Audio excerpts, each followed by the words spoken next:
Jadi sebenarnya tanda gejalanya kalau yang dari jelaskan dokter Pak Pai ya. Tubuh kita itu ketika diserang musuh, ada kuman masuk, ada bakteri masuk, ada virus masuk. Perempuan itu kan cenderung stresnya tinggi itu ya. Nyatanya perempuan ini zaman sekarang gampang stres. Juga mengindikasikan bahwa hampir semua pasien lupus itu menderita hipovitamin D. Oke, kita mencari vitamin D dokter ya. Cintailah matahari, sinar matahari.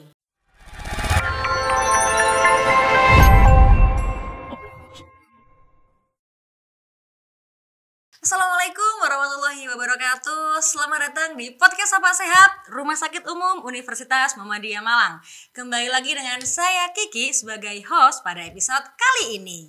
Nah Sobat Sehat, kita kan udah sering banget bahas tentang penyakit nih ya. Ilmu-ilmu yang sebelumnya Sobat Sehat di rumah kurang paham, akhirnya menjadi paham. Nah episode kali ini kita akan membahas tentang penyakit lupus. Ada yang tahu nggak di rumah, sobat di rumah, penyakit lupus itu apa? Aku spill sedikit ya. Jadi, penyakit lupus merupakan penyakit autoimun. Penderita penyakit lupus di Indonesia cukup signifikan. Namun, kesadaran dari para penderita atau para masyarakat masih perlu ditingkatkan. Oleh karena itu kita akan membahas penyakit lupus dan saya nggak mungkin sendirian dong, harusnya saya ditemani. Nah kali ini saya akan ditemani oleh salah satu dokter penyakit dalam di Rumah Sakit Umum Universitas Muhammadiyah Malang. Beliau adalah Dr. Ahmad Rifai, spesialis penyakit dalam konsultan ginjal hipertensi. Halo Dr. Ahmad Rifai. Halo juga. Assalamualaikum warahmatullahi wabarakatuh. Waalaikumsalam warahmatullahi wabarakatuh. Kita biar enak manggilnya siapa nih dokter? Dokter Ahmad? Dokter Pai. Oh dokter Pai. Kita panggil dokter Pai aja gengs. Yeah. Oke dokter, tadi saya sudah menjelaskan kepada sobat sehat kalau kita hari ini mau membahas tentang penyakit lupus dokter. Langsung aja dokter nih ya. Saya penasaran dokter. Saya penasaran, sobat sehat di rumah juga penasaran. Sebenarnya penyakit lupus itu apa sih dokter? Ya. Jadi kalau ingat kata-kata lupus itu berarti kita ingat film-film zaman dulu itu ya. Ada anak-anak SMA kalau nggak salah itu ya. Mungkin itu zaman-zaman saya. Tahun berapa dokter? Mohon maaf, saya lahir 93 dokter. Itu terkenal sekali itu. Apa nama filmnya dokter? Ya lupus namanya. Terus ada yang suka makan permen karet, terus permen karetnya itu dipelembungkan gitu ya. Nah, kalau misalnya ingat film itu, berarti kita ingat penyakit itu ada penyakit lupus. Sebetulnya penyakit lupus itu sudah ada dari dulu. Cuma trennya dengan kemajuan teknologi sekarang lebih mudah melakukan diagnosis dan sekarang itu trennya meningkat. Ya. Jadi lupus ini sebetulnya penyakit autoimun. Ya, dalam konsepnya bahwa imunitas tubuh kita itu sebetulnya dibentuk ya, digunakan untuk memerangi penyakit, memerangi kuman, memerangi virus yang masuk ke dalam tubuh kita. Tapi ini ada something wrong di mana dia tidak mengenali lagi siapa lawan dan siapa kawan. Sehingga tentara imun yang dikatakan imun tadi itu memerangi diri kita sendiri. Yang seharusnya imun itu untuk memperbaiki, ini malah memerangi diri kita sendiri. Ya kayak pasukan disersi lah kayak gitu kan gitu ya. Disersi gitu ya. Harusnya melawan musuh, dia malah melawan dirinya sendiri. Gitu ya. Gitu, makanya disebut autoimun. Auto itu diri sendiri, imun itu adalah kekebalan tubuh. Kekebalan tubuh yang dibentuk oleh dirinya sendiri dan melawan dirinya sendiri. Oke, jadi autoimun, jadi lupus merupakan penyakit autoimun gitu dokter ya. Oke, sebenarnya kita sudah merangkum banyak sekali pertanyaan dokter ya. Ini ada juga pertanyaan dokter, ini nih, penyebab orang bisa terkena lupus itu apa kira-kira? Dan apakah itu merupakan penyakit genetik atau keturunan? Ya, kalau kita menyebut penyebab secara pasti sampai detik ini belum ada penyebab yang sifatnya definitif satu ya, sifatnya adalah multifaktorial ya. Kalau kita sebut karena sifatnya multifaktorial kadang tidak diketahui apakah genetik faktor itu merupakan hal yang terpenting. Iya ya, jadi misalnya ada orang tuanya ibunya terkena lupus, maka resiko anak perempuannya itu terkena lupus juga akan tinggi karena ada genetik faktor di sana. Tapi apakah kemudian setelah dewasa dia itu akan timbul lupus? Belum tentu, bergantung pada lingkungan pada saat dia membesar nanti. Sama dengan diabetes ya. Misalnya diabetes dia juga ada genetik faktor, ada. Tapi apakah kemudian dia dewasa kemudian menjadi diabetes? Belum tentu, bergantung pada kondisi tubuh, lingkungan pada saat itu. Ya, jadi sifatnya adalah multifaktorial, tidak ada sifat yang sifatnya dependen. Misalnya contohnya lagi adalah pada orang-orang lupus yang pernah saya teliti juga ada kecenderungan bahwa vitamin D-nya itu rendah. Apakah vitamin D yang rendah ini sebagai penyebab dia terkena lupus? Juga enggak, belum tentu. Yang sifatnya walaupun itu ada kaitannya, tapi belum tentu menjadi faktor utama. Makanya faktornya itu sifatnya adalah faktor multifaktor. Ya, jadi genetik bisa, terus jenis kelamin juga bisa menjadi faktor resiko. Ya, kemudian hal-hal yang selain yang berhubungan dengan hormonal juga bisa. Kan gitu. Jadi ada banyak sekali faktor. Banyak lagi sekali faktor. Dan kalau misalnya di dunia sekarang itu lebih disebut itu lupus itu sebagai penyakit 1000 wajah. Oh iya. Ya, 1000 wajah. Kalau kita di dunia pewayangan kan aja ya, yang namanya dasa muka itu ya, 1000 wajah. Karena penampakannya beda-beda.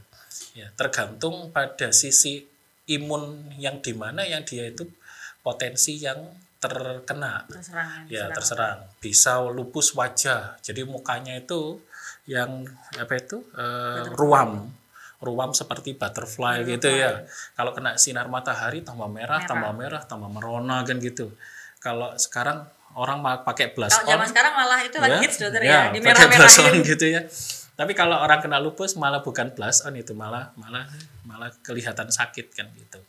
Itu. Terus yang kedua itu lupus wajah, ada lupus kulit, ada lupus hati, ada lupus yang mengenai susunan saraf pusat, pasiennya sampai kejang-kejang.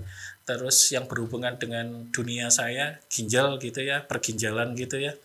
Itu juga lupus ginjal juga ada, lupus yang mengenai sendi juga ada. Karena banyak jenisnya betul ya. Ya karena bukan banyak jenis, karena tergantung pada disposisi atau penumpukan imun di mana yang lebih dominan terkena, diserang, itu yang menimbulkan gejala klinis yang paling utama. Gitu. Tadi dokter sempat menyinggung kalau perempuan, apakah penyakit lupus ini penderitanya lebih banyak ke perempuan, dokter? Nah, ternyata seperti itu ya. Secara epidemiologi penelitian bahwa dikatakan di sana berbagai penelitian yang ada 1:9. Banyak perempuannya. Ya, 9 perempuan, 1 laki-laki, dan hampir 80% lebih semuanya itu adalah pada usia produktif. Ya, itu maksudnya baru diketahuinya pas waktu produktif atau sebenarnya dari kecil sudah ada, dokter? Ya, dalam artian bahwa secara epidemiologi saja ada sasaran bahwa banyak yang terdeteksi lupus itu pada usia-usia produktif. Usia produktif berapa ya? Sekitar umur. Sekarang kan usia produktif anak-anak itu kayak apa tuh? Dewasa muda gitu ya, remaja itu kan sudah mulai umur 12 13 gitu ya. Lah, umur 12 13 sampai ke arah produktif itu di mana secara reproduksi masih aktif dan sebagainya, itu resiko untuk terkena lupus itu tinggi. Dan tadi saya katakan 1:9. Kalau misalnya ada 10 pasien lupus, 1 diantaranya laki-laki, 9 diantaranya perempuan. Oh, dokter ini pernah nggak nemuin pasien tapi masih kecil? Karena saya penyakit dalam ya. Karena penyakit dalam itu kan sudah remaja ke atas gitu ya. Ya, apakah kemungkinan itu ada? Kemungkinan ada. Ya, kemungkinan itu kecil karena ya tadi secara epidemiologi tadi ya usia reproduktif aktif. Ya, kalau masih anak-anak kan masih belum reproduktif aktif ya. Ya, jadi kebanyakan itu pada usia-usia seperti itu. Oke, baik dokter. Jadi tadi udah jelaskan modelnya kayak gitu dokter ya. Terus kemudian dokter bisa menjelaskan nggak kepada sobat sehat di rumah cara mendeteksi dini apakah aku nih kena gejala lupus nggak ya atau kayak gitu dokter? Ya, sebetulnya deteksi dini itu intinya awareness ya, dalam tanda kutip awareness, ya kewaspadaan kita aware nggak dengan diri kita. Kok biasanya ada ruam yang kemudian kok ruam ini kalau kena sinar matahari kok tambah merah ya kita harus segera ke dokter, jangan dibiarkan saja. Ya, kemudian yang kedua kalau misalnya ada nyeri di daerah lutut, di daerah sendi, tidak hanya lutut misalnya, tapi kok nyerinya ini enggak terlalu parah ya, tapi kok merasa gak enak, ya sudah harus segera ke ini. Terus kemudian ada namanya discoid rash, discoid rash seperti juga vaskulitis, ada bentol-bentol yang tidak jelas penyebabnya, ya segera ke dokter. Atau ada kok kebiru-biruan pada ujung-ujung jari gini ya segera ke dokter ya. Jadi kemudian kencingnya kok tiba-tiba berbusa, ya berbusa berarti ada kebocoran ginjal di sana. Nah, kebocoran ginjal itu kan bisa disebabkan sifatnya primer dari ginjalnya itu sendiri atau sekunder dari penyakit yang lain. Rata-rata kalau yang sifatnya sekunder yang paling sering adalah lupus ini, sehingga segera itu dibawa ke dokter. Karena apa? Tidak ada tanda yang sifatnya spesifik ini pasti ini enggak ya dari makanya harus dievaluasi apakah ada kriterianya, misalnya klinis ada, laboratoris ada, berarti ini sudah secara pemeriksaan autoimun itu juga ada, ini sudah mengarah ke lupus atau tidak, nanti ada scoringnya dan dokter itu yang mengetahui scoringnya, setidaknya minimal dokter penyakit dalam itu ya. Sehingga harapannya tindak lanjutnya lebih dini, tidak pada kondisi yang lebih berat kemudian baru diketahui. Kalau udah merasa gitu. Iya. Jadi sebenarnya tanda gejalanya kalau yang dari jelaskan dokter Pak Pai ya, yang dari Pak Pai barusan. Itu tanda gejalanya itu sesuai dengan apa yang diserang, ya kan dokter ya? Iya. Kayak tadi ginjal, ada kebocoran ginjal, atipis tadi yang katanya berbusa. Ya, atau berbusa atau seperti air cucian daging. Nah, keruh banget kemerahan. Kalau air cucian daging itu kan kemerahan, yang menunjukkan bahwa di sana ada perdarahan, sel darah merahnya banyak yang luruh di sana. Itu berarti banyak eritrositnya. Eritrositnya itu apakah itu sifatnya berasal dari ginjal atau di luar ginjal harus diperiksakan. Ya. Atau kalau misalnya ya itu tadi berbusa atau berbuih, kalau kita lagi nyuci pakaian gitu kan kelihatan, oh ini berbusa, berbuih. Loh kok tiba-tiba kencing saya berbusa, berbuih. Langsung segera ini. Deteksi dini ya, langsung cepat ke dokter ya. Oh gitu. Jadi kalau ini dokter, saya kan pernah kayak dengar gitu. Orang lupus itu sampai lumpuh. Ada nggak dokter? Ya kalau misalnya menyerang susunan saraf pusat. Nah tadi yang saya sebutkan tadi dominannya adalah menyerang saraf pusat. Kalau itu sudah menyerang susunan saraf pusat, disposisi kompleks imun ya. Kompleks imun itu kan ada antigen antibodi. Intinya itu tubuh kita itu ketika diserang musuh, ada kuman masuk, ada bakteri masuk, ada virus masuk, ini kan sebagai antigen tuh. Benda asing di luar tubuh kita. Karena masuk sehingga kita untuk menyerangnya butuh antibodi. Ya. Sehingga ada kompleks antigen antibodi. Nah, karena tubuh kita itu dianggap antigen oleh mereka, maka ada disposisi atau penumpukan kompleks imun tadi itu di susunan saraf pusat. Nah, mulai dia itu gejalanya mulai dia itu sudah sulit tidur, ya kemudian sampai tidak sadarkan diri, bahkan sampai kejang-kejang, bahkan sampai kelumpuhan itu juga bisa terjadi. Ya, sehingga harus dievaluasi lebih lanjut apakah ini sifatnya autoimun atau tidak, penyebab sebagai pasien itu menjadi tidak terjadi kelumpuhan atau tidak sadarkan diri itu. Oke.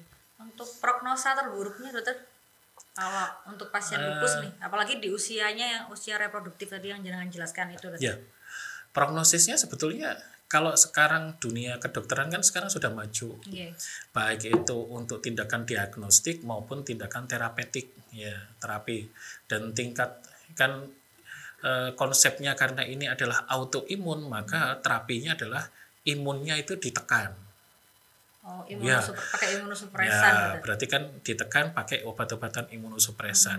Dan perkembangan imunosupresan yang ada sekarang ini sudah jauh lebih maju dibandingkan dulu. Sehingga apa? Prognosis ya selama kita mematuhi aturan, ya selama hal-hal yang dilarang dan dianjurkan itu tetap kita jaga dengan baik. Yang kedua, obat-obatan yang dikonsumsi itu juga sudah sesuai dengan aturan, kita kontrol dengan teratur, ya, awareness kita juga tinggi, prognosisnya jauh lebih baik dibandingkan dengan dulu, ya, angka jarang banget sekarang menemukan pasien itu dalam kondisi yang Sampai buruk gitu. jelek gitu, jarang banget dibandingkan dengan dulu. Karena apa? Step by step terapeutiknya itu sudah mengalami kemajuan.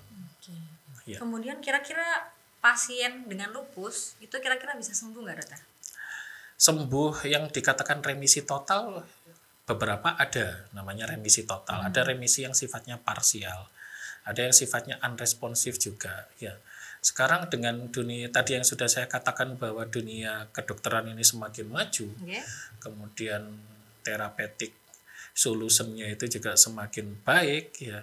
Sekarang ya yang dikatakan remisi total itu ya menjadi suatu harapan, ya. Apakah sampai berapa persennya berarti sekitar 20-30%. Nah, mungkin ya saya bilang angka pastinya saya masih belum tahu. 20-30%-an itu masih bisa remisi total. Dalam artian remisi total itu dia sudah secara klinis bagus, secara laboratorium juga bagus, dan secara imun pun juga mengalami perbaikan. Sehingga obat-obatan imunosupresannya sudah betul-betul yang dikonsumsi dengan jumlah dan dosisnya itu rendah ya, yang masih bisa mengontrol kondisi secara klinis dan laboratorisnya, bahkan itu bisa di follow up untuk di stop, walaupun proses penyetopan obat-obatan tadi itu butuh proses yang tidak langsung di stop pada saat itu juga enggak, di tapering sampai dosis yang paling rendah yang masih bisa mengontrol itu semua. Oke, jadi pasien lupus itu bisa lepas obat ya, dokter ya? Kalau dia remisi total, remisi ya? Total dalam kurun berapa waktu itu ya sudah kemungkinan besar bisa. Biasanya penanganannya obat berapa tahun, dokter? Tidak bisa dikatakan tahun dan sebagainya, karena ini kan sifatnya naik turun up and down, Misalnya contohnya gini aja, pasien yang sekarang remisi ya sudah ada remisi total gitu ya. Kemudian tiba-tiba, nah ini perempuan itu kan cenderung stresnya tinggi itu, ya tiba-tiba stres tinggi, atau dia menghadapi ujian, atau di tempat kerjanya itu ada stresor yang tinggi pula, sehingga apa yang terjadi? Ya dia bisa flare up lagi. Kambuh lagi. Karena apa? Ya. Ada pencetusnya gitu. Faktor pencetus itu yang menjadi salah satu faktor kunci dia menjadi hidup kembali. Jadi domain, betul ya? Yang kayak tidur gitu penyakitnya. Iya, kan gitu. Ya, jadi harus berhati-hatinya di sana. Jadi nggak bisa dalam artian meskipun dia sudah remisi total, tetap ada kewajiban untuk kontrol terus. Ditakutkannya nanti ada faktor pencetus eksternal yang nanti bisa mengakibatkan. Pokoknya semua penyakit, apalagi penyakit sifatnya autoimun, tanda kutip harus dibikin happy lah. Oh gitu. Harus happy terus. Kayaknya semua penyakit harus dibuat happy, dokter. Karena kadang kan balik kepikiran, dokter ya. Happy itu kalau kita wujudkan dalam agama kita ya diterima dengan kesabaran, dijalankan dengan penuh kesabaran, dan diterima dengan keikhlasan. Itu, Masya Allah, Ustadz Rifai loh teman-teman. Oke, dokter, sekarang saya mau tanya, mitos atau fakta? Apa? Pasien lupus tidak bisa hamil, apalagi tadi jenengan jelaskan kalau itu di usia reproduksi, dokter. Nah, karena hamil itu merupakan stresor tersendiri ya. Ya, bukan berarti tidak bisa hamil, cuma dalam artian bahwa betul-betul dijaga kalau bisa pada kondisi remisi total. Setelah remisi total itu dia bisa hamil program. Dan itu pun harus diawasi ketat. Jadi kayak tim gitu ya. ada tim autoimunnya di sini. Kalau di Saiful Anwar atau di rumah sakit gini ada UMM, di sini ada konsultan reumatologinya, terus berkolaborasi dengan apa itu Opjin. Ya, atau kalau misalnya nggak ada reumatolognya ya penyakit dalam yang concern terhadap penyakit lupus seperti ini, itu berkolaborasi supaya apa? Karena kehamilan ini adalah stresor tinggi terutama wanita kan gitu ya, karena bisa sewaktu-waktu bisa memberikan dampak yang negatif dengan mencetuskan ya tadi gugah macan turu kan itu. Jadi pencetus tambahan dokter ya. Tambahan sehingga lupusnya menjadi bangkit kembali atau flare up. Kalau sudah seperti itu tidak baik buat ibunya dan tidak baik buat janinnya nantinya. Jadi intinya untuk pasien lupus itu harus tetap rutin kontrol, menjaga stresor juga dokter ya. Biar nggak stres, harus happy, menerima penyakit dan lain sebagainya. Kayak tadi dokter jelaskan itu. Soalnya kalau makanya wanita itu kan apa itu tingkat stresornya tinggi, apalagi kalau sekarang ya kelihatan tubuhnya agak gemuk sedikit bingung sudah. Saya. Kemudian wajahnya sudah harus pakai aku lemu itu udah stres dokter. Pinginnya lebih putih dan sebagainya, menghindari sinar matahari dan saya mengakui kok dokter. Kan gitu ya, harapannya juga itu bisa dikendalikan kan gitu. Dan sekarang itu kan sudah ada paguyuban kayak gitu ya, paguyuban pasien-pasien lupus kayak Parahita, di mana ya ada komunitasnya lah, sehingga harapannya lupus itu pasien itu tidak sendiri, masih banyak saling temennya. Support juga jadinya gitu. Ditambah lagi tadi kata dokter Rifai kalau penyakit lupus itu diderita dari 10 orang ada 9 orang perempuan yang terkena lupus. Dan nyatanya perempuan ini zaman sekarang gampang stres, dikit-dikit stres dokter ya. Herannya gitu. Faktanya gitu dokter. Padahal wanita itu katanya makhluk terkuat loh. Iya. Tapi kita kuat kok dok, kita tetap strong. Oke dokter, the last question. Untuk pencegahan penyakit lupus ini gimana dokter? Ya, intinya di sini itu kan karena dia itu sifatnya unpredictable ya. Siapa-siapa itu bisa terkena dan sebagainya. Yang terpenting di sini adalah pola hidup sehat itu dijalani. Pola hidup sehat dijalani. Ya, yang kedua itu ya jangan gampang stres lah. Hibur diri dengan yang sifatnya hal-hal yang sifatnya positif. Sabar, ikhlas, tawakal kan gitu. Betul. Ya, terus yang ketiga ya sebelum terkena lupus harus mulai dari sekarang cintailah sinar matahari. Oke, kita mencari vitamin D dokter ya. Cintailah matahari, sinar matahari. Bukan mencari sinar vitamin betul, dengan mencari vitamin D dari sinar. Sinar UV itu adalah mengaktifkan vitamin D yang kita punya. Karena kalau vitamin D yang kita punya itu tidak diaktifkan juga akhirnya juga nggak bermanfaat. Padahal beberapa penelitian termasuk penelitian saya waktu itu juga mengindikasikan bahwa hampir semua pasien lupus itu menderita hipovitamin D. Ya, dan vitamin D itu salah satu fungsinya, bukan dampaknya, fungsinya adalah meregulasi imun sistem. Ketika imun sistem itu regulasinya jelek, ya dikarenakan salah satunya karena hipovitamin D itu tadi, maka itu juga mendorong perburukan terhadap derajat penyakitnya. Ya, semakin penyakitnya semakin derajatnya vitamin D-nya semakin jelek, derajat vitamin D-nya semakin derajat penyakitnya semakin tinggi. Nah, sekarang ya jangan takut hitam. Oh iya dokter. Kalau ini dokter ini saya potong sedikit dokter.